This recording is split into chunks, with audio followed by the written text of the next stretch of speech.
ओम शांति। 19 सितंबर 2025 के ईश्वरीय महावाक्य है। पहले सुनते हैं मुरली के मुख्य पॉइंट्स। बाबा ने कहा, यह बेहद का नाटक है। हर आत्मा अपना अपना पार्ट निभाकर शरीर रूपी कपड़ा बदलती है और फिर नए राज्य में प्रवेश करती है। आत्मा और परमात्मा सदा अलग अलग हैं। परमात्मा को सर्वव्यापी कहना अज्ञान का अंधकार है। परमात्मा कभी केवल विचारों से काम नहीं करते, वे रथ में प्रवेश कर कर्मेंद्रियों से प्रत्यक्ष कार्य कराते हैं। शिव जयंती और गीता जयंती ही सच्ची महिमा के दिन हैं, जब परमात्मा ने आकर बच्चों को अमूल्य ज्ञान दिया। बाबा ने कहा, याद की यात्रा ही मुख्य साधन है। इससे आत्मा पतित से पावन बनती और श्रेष्ठ पद पाती है। लास्ट में बाबा ने कहा, देवताओं की महिमा उनकी निर्विकारी और सर्वगुण संपन्न स्थिति के कारण गाई जाती है। वही स्थिति हमें अभी से बनानी है। अच्छा, अब सुनते हैं मुरली को विस्तार से।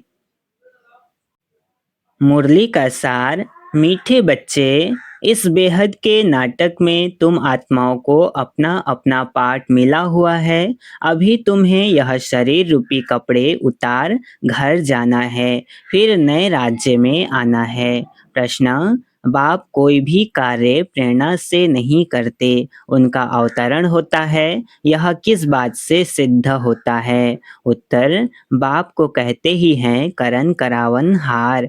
प्रेरणा का तो अर्थ है विचार। प्रेरणा से कोई नई दुनिया की स्थापना नहीं होती है। बाप बच्चों से स्थापना कराते हैं। कर्मेंद्रियों बिगड़ तो कुछ भी करा नहीं सकते, इसलिए उन्हें शरीर का आधार लेना होता है। ओम शांति। रूहानी बच्चे रूहानी बाप के सामने बैठे हैं, गोया आत्माएं अपने बाप के सम्मुख बैठी हैं।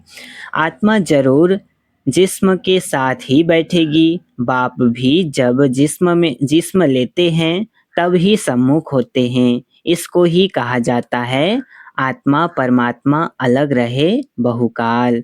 तुम बच्चे समझते हो ऊंचते ऊंच बाप को ही ईश्वर प्रभु परमात्मा भिन्न भिन्न नाम दिए हैं। परमपिता कभी लौकिक बाप को नहीं कहा जाता है। सिर्फ परमपिता लिखा तो भी हर्जा नहीं है। परमपिता अर्थात वह सभी का पिता हैं एक। बच्चे जानते हैं हम परमपिता के साथ बैठे हैं। परमपिता परमात्मा और हम आत्माएं शांति धाम के रहने वाले हैं। यहाँ पाठ बजाने आते हैं। सतयुग से लेकर कलयुग अंत तक पाठ बजाया है। यह हो गई नई रचना। रचता बाप ने समझाया है कि तुम बच्चों ने ऐसे पाठ बजाया है। आगे यह नहीं जानते थे कि हमने 84 जन्मों का चक्र लगाया है। अभी तुम बच्चों से ही बाप बात करते हैं, जिन्होंने 84 का चक्र लगाया है। सब तो 84 जन्म नहीं ले सकते हैं। यह समझाना है कि 84 का चक्र कैसे फिरता है। बाकी लाखों वर्ष की तो बात ही नहीं। बच्चे जानते हैं कि हम हर 5000 वर्ष बाद पाठ बजाने आते हैं। हम पाठधारी हैं। ऊंचते ऊंच भगवान का भी विचित्र पाठ है। ब्रह्मा और विष्णु का विचित्र पाठ नहीं कहेंगे। दोनों दोनों ही 84 का चक्र लगाते हैं। बाकी शंकर का पाठ इस दुनिया में तो है नहीं। वो तो सूक्ष्म त्रिदेव में से एक हैं। त्रिमूर्ति में दिखाते हैं स्थापना विनाश पालना। चित्रों पर समझाना होता है। चित्र जो दिखाते हो उस पर समझाना है। संगम युग पर पुरानी दुनिया का विनाश तो होना ही है। प्रेरक अक्षर भी रॉन्ग है। जैसे कोई कहते हैं आज हमको बाहर जाने की प्रेरणा नहीं है। प्रेरणा यानी विचार। प्रेरणा का कोई और अर्थ नहीं है। परमात्मा कोई प्रेरणा से काम नहीं करता, उनको स्वयं आना पड़ता है ना।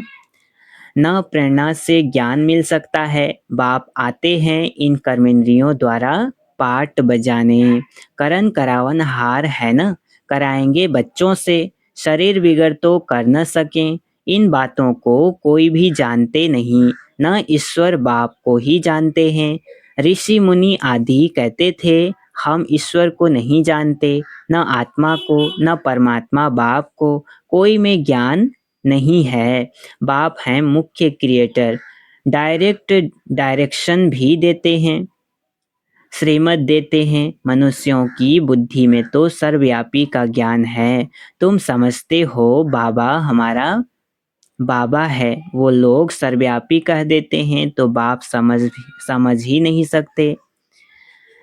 तुम समझते हो यह बेहद के बाप की फैमिली हैं। उन लोग सर्वव्यापी समझते हैं तो वो रूबरू करते हैं, ऐसा उन लोग को समझ नहीं आता है ना। बाबा स्वयं आकर रथ लेकर हमें ज्ञान देते हैं, उनको समझ में नहीं आता। सर्वव्यापी कहने से फैमिली की खुशबू नहीं आती, है ना। उनको कहा जाता है निराकारी शिव बाबा।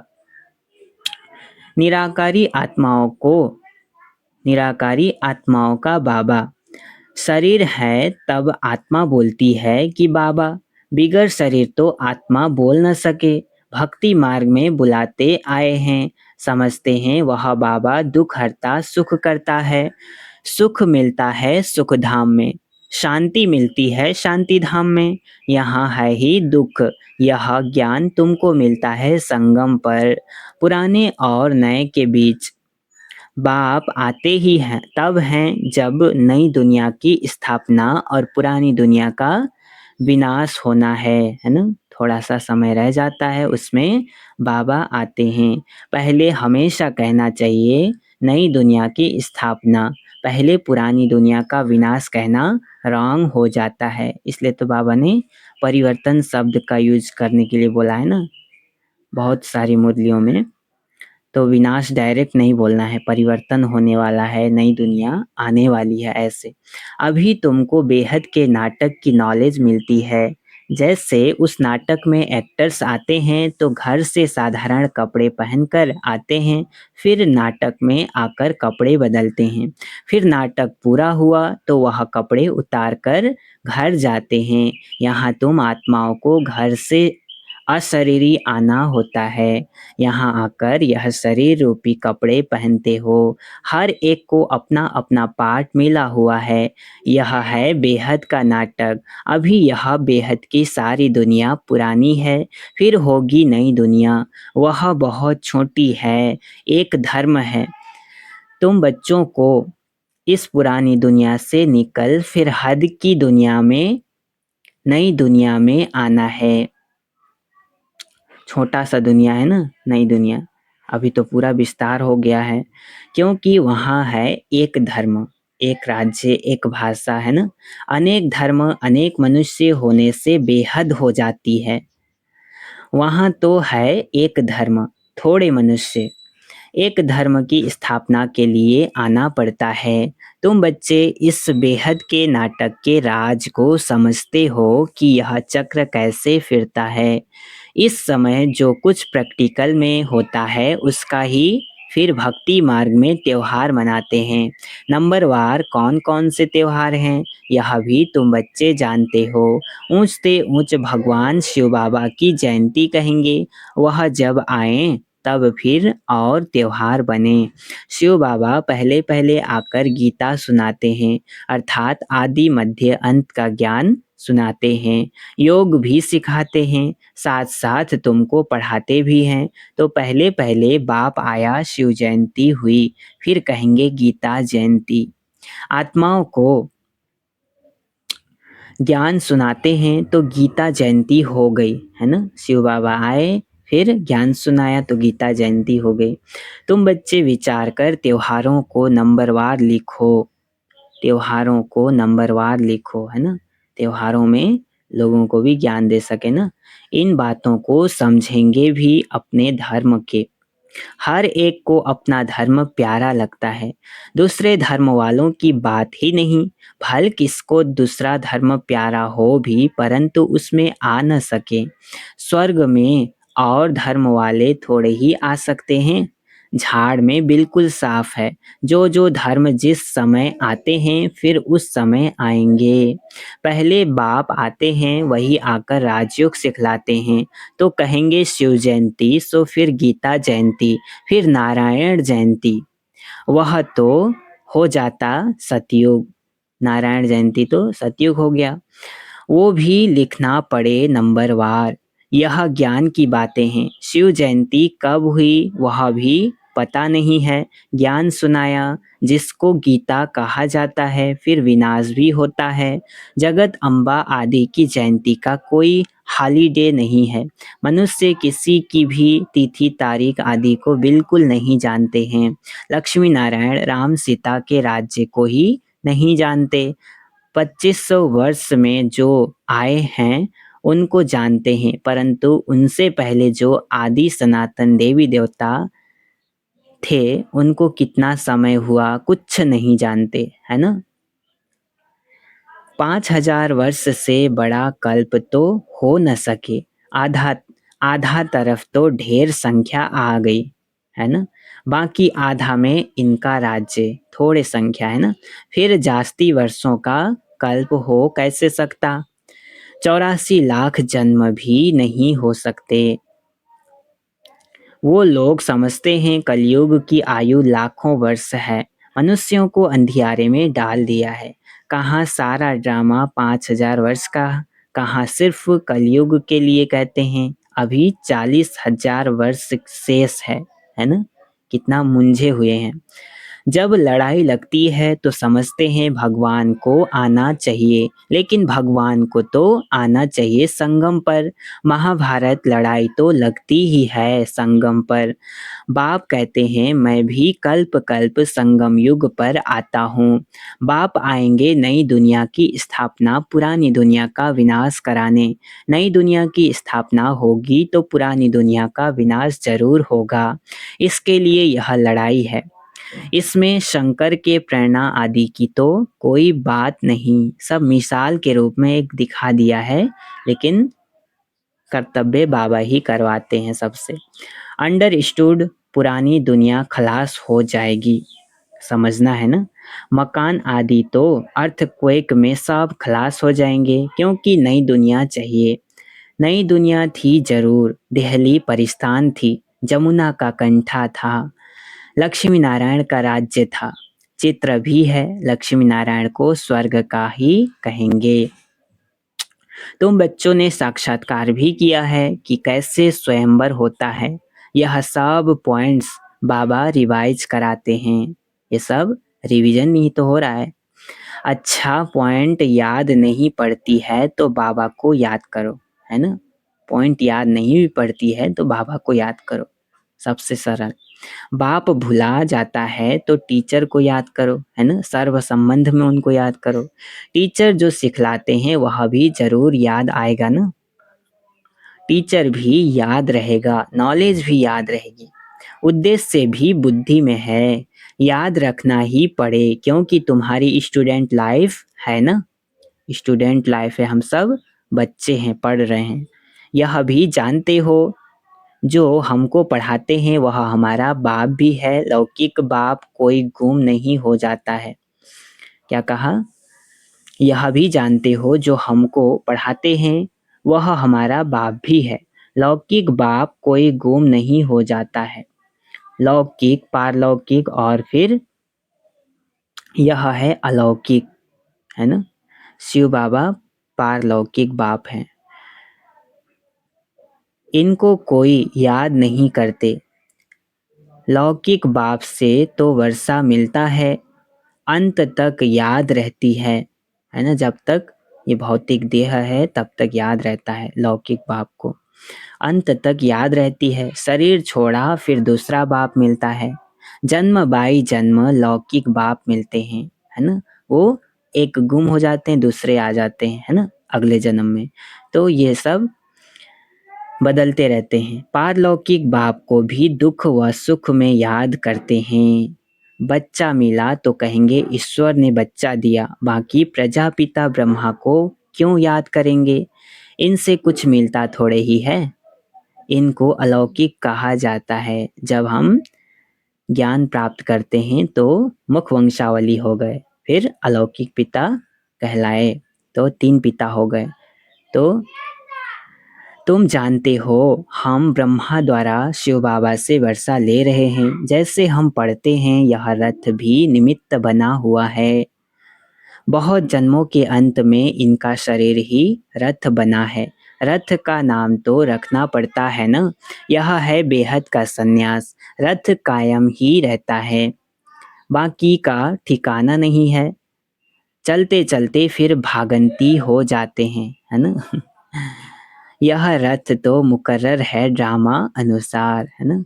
इसलिए ब्रह्म ज्ञानी बोलते हैं ना, ब्रह्मा जी ज्ञान देते हैं तो शिव बाबा ने ही उनके तन में प्रवेश करके दिया है। इसलिए इनको कहा जाता है भाग्यशाली रथ। तुम सबको भाग्यशाली रथ नहीं कहेंगे। भाग्यशाली रथ एक माना जाता है जिसमें बाप आकर ज्ञान देते हैं, स्थापना का कार्य कराते हैं। तुम भाग्यशाली रथ नहीं ठहरे। तुम्हारी आत्मा इस रथ में बैठ पड़ती है। आत्मा पवित्र बन जाती, इसलिए बलिहारी इस तन की है जो इसमें बैठ पढ़ाते हैं, है ना। बहुत बहुत भाग्यशाली हैं। यह अंतिम जन्म बहुत वैल्यूबल है। फिर शरीर बदल हम देवता बन जाएंगे। इस पुराने शरीर द्वारा ही तुम शिक्षा पाते हो, शिव बाबा के बनते हो। तुम जानते हो हमारी पहली जीवन बर्थ नॉट ए पेनी थी, अब बर्थ पाउंड बन रही है। जितना पढ़ेंगे उतना ऊंच पद पाएंगे। बाप ने समझाया है याद की यात्रा है मुख्य। कुछ आए चाहे ना आए, लेकिन याद की यात्रा मुख्य है, बाबा ने बताया था ना। इनको ही भारत का प्राचीन योग कहते हैं, जिससे तुम पतित से पावन बनते हो। स्वर्गवासी तो सब बनते हैं, फिर हैं पढ़ाई पर मदार, है ना। स्वर्गवासी तो थोड़ा सा ज्ञान लिया, वो भी स्वर्गवासी तो बनेंगे, त्रेता के लास्ट तक भी आ सकते हैं, लेकिन क्या है, सारा मदार पढ़ाई पर है। तुम बेहद के स्कूल में बैठे हो, तुम ही फिर देवता बनेंगे। तुम समझ सकते हो ऊंच पद कौन पा सकते हैं, है ना। अपने को पता रहता है कि हमारा पढ़ाई कैसा है ना, हमारा पुरुषार्थ कैसा है। उनकी क्वालिफिकेशंस क्या होनी चाहिए। पहले हमारे में भी क्वालिफिकेशन नहीं थी, आसुरी मत पर थे, अब ईश्वर मत मिलती है। आसुरी मत से हम उतरती कला में जाते हैं, ईश्वरीय मत से हम चढ़ती कला में जाते हैं। ईश्वरीय मत देने वाला एक है, आसुरी मत देने वाले अनेक हैं। माँ बाप भाई बहन टीचर गुरु कितनों की मत मिलती है, मत देने के लिए सब आगे बढ़ जाते हैं ना। अभी तुमको एक की मत मिलती है जो 21 जन्म काम आती है, तो ऐसे श्रीमत पर चलना चाहिए ना। जितना चलेंगे उतना श्रेष्ठ पद पाएंगे, कम चलेंगे तो कम पद। श्रीमत है ही भगवान की, ये निश्चय करेंगे तभी हम चल पाएंगे। ऊंचते ऊंच भगवान ही है, जिसने श्री कृष्ण को ऊंचते ऊंच बनाया, फिर नीचे नीचते नीच रावण ने बनाया। बाप गोरा बनाते फिर रावण सांवरा बनाते। बाप वर्षा देते हैं, वह तो है ही वाइसलेस। देवताओं की महिमा गाते हैं सर्वगुण संपन्न। सतयुग में आत्मा और शरीर दोनों पवित्र होते हैं। देवताओं को सब जानते हैं, वो संपूर्ण निर्विकारी होने के कारण संपूर्ण विश्व के मालिक बनते हैं। अभी नहीं है, फिर बन रहे हैं। बाप भी संगम युग पर ही आते हैं। ब्रह्मा के द्वारा ब्राह्मण, क्या कहा, बाप भी संगम युग पर ही आते हैं। ब्रह्मा के द्वारा ब्राह्मण रचते हैं। ब्रह्मा के बच्चे तो तुम सब ठहरे, वह है ग्रेट ग्रेट ग्रैंड फादर। बोलो प्रजापिता ब्रह्मा का नाम नहीं सुना है। पूछना चाहिए, प्रजापिता ब्रह्मा का नाम नहीं सुना है। परमपिता परमात्मा ब्रह्मा द्वारा ही सृष्टि रचेंगे ना। ब्राह्मण कुल है, ब्रह्मा मुख वंशावली भाई बहन हो गए। यहाँ राजा रानी की बात नहीं, यह ब्राह्मण कुल तो संगम का थोड़ा समय चलता है। राजाई न राजाई न पांडवों की है न कौरवों की है। राजाई किसकी है? देवताओं की है ना? अच्छा, मीठे मीठे सिकिलधे बच्चों प्रति माता पिता बाप दादा का याद प्यार और गुड मॉर्निंग। रूहानी बाप की रूहानी बच्चों को नमस्ते। हम रूहानी बच्चों की रूहानी माता पिता बाप दादा को याद प्यार और गुड मॉर्निंग। नमस्ते नमस्ते नमस्ते, शुक्रिया बाबा, शुक्रिया। धारणा के लिए मुख्य सार है, पहला पॉइंट, 21 जन्म श्रेष्ठ पद का अधिकारी बनने के लिए सब आसुरी मतों को छोड़ एक ईश्वरीय मत पर चलना है, संपूर्ण वाइसलेस बनना है ना? दूसरा, इस पुराने शरीर में बैठ बाप की शिक्षाओं को धारण कर देवता बनना है। यह है बहुत वैल्यूबल जीवन, बहुत कीमती जीवन है ना? इसमें वर्थ पाउंड बनना है।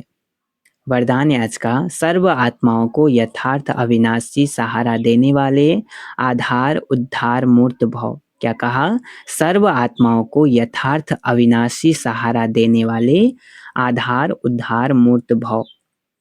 अविनाशी सहारा है ना, ज्ञान से ही हम अविनाशी सहारा दे सकते हैं ताकि वो भी बाबा के बच्चे बने और वर्षे के हकदार बने। विस्तार, वर्तमान समय विश्व के चारों ओर कोई न कोई हलचल है। कहाँ मन के अनेक टेंशन की हलचल है, कहाँ प्रकृति के तमोप्रधान वायुमंडल के कारण हलचल है। अल्पकाल के साधन सर्व को चिंता की चिता पर लिए जा रहे हैं। इसलिए अल्पकाल के आधार से, प्राप्तियों से, विधियों से थक कर वास्तविक सहारा ढूंढ रहे हैं, है ना? कोई खुशी नहीं है दुनिया में। जब आपसे मिलते हैं तो आप उनको खुशी दोगे, है ना? तो आप आधार उधार मूर्त आत्माएं उन्हें श्रेष्ठ अविनाशी प्राप्तियों की यथार्थ वास्तविक अविनाशी सहारे की अनुभूति कराओ, है ना? अनुभव हो उन्हें। स्लोगन है, समय अमूल्य खजाना है, इसलिए इसे नष्ट करने के बजाय फौरन निर्णय कर सफल करो। क्या कहा? समय बहुत अमूल्य खजाना है, इसलिए इसे नष्ट करने के बजाय फौरन निर्णय कर सफल करो। अव्यक्त इशारे, अब लगन की अग्नि को प्रज्वलित कर योग को ज्वाला रूप बनाओ। जैसे सूर्य की किरणें फैलती हैं, वैसे ही मास्टर सर्वशक्तिवान की स्टेज पर शक्तियों व विशेषताओं रूपी किरणें चारों ओर फैलती अनुभव करें।